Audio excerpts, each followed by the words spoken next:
அண்மை செய்தி பார்த்துக் கொண்டிருக்கிறோம். வயது மூப்பு காரணமாக நேற்று நடிகை சரோஜா தேவி காலமானார். அவருடைய இறுதி ஊர்வலம் தற்போது பெங்களூருவில் தொடங்கியிருக்கிறது. சரோஜா தேவியின் சொந்த ஊரான சென்னப்பட்னாவுக்கு உடல் தற்போது கொண்டு செல்லப்படவிருக்கிறது. மேலும் தகவல்களை எமது செய்தியாளர் வாசு வழங்க கேட்போம். வாசு, விரிவான தகவல்களை பகிர்ந்துக்கணும்.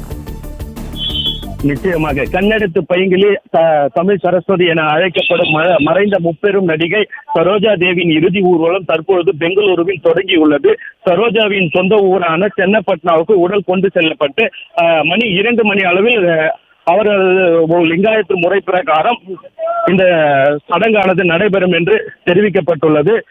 சற்று முன் கர்நாடகா முதலமைச்சர் சித்தராமையா மறைந்த சரோஜா தேவி அம்மையின் உடலுக்கு அஞ்சலி செலுத்தினார். 2 மணி அளவில் ஊரில் நடக்கும் இந்த நிகழ்வில் துணை முதலமைச்சர் DK சிவகுமார் கலந்து கொண்டு அரசு மரியாதையுடன் மறைந்த சரோஜா தேவி அவர்களுக்கு அஞ்சலி செலுத்தப்படும் என்று கர்நாடக அரசு சார்பாக தெரிவிக்கப்பட்டுள்ளது. பிளே ஸ்டோர் மற்றும் ஆப் ஸ்டோரில் இருந்து பாலிமர் செயலியை QR கோடு மூலம் பதிவிறக்கம் செய்யுங்கள்.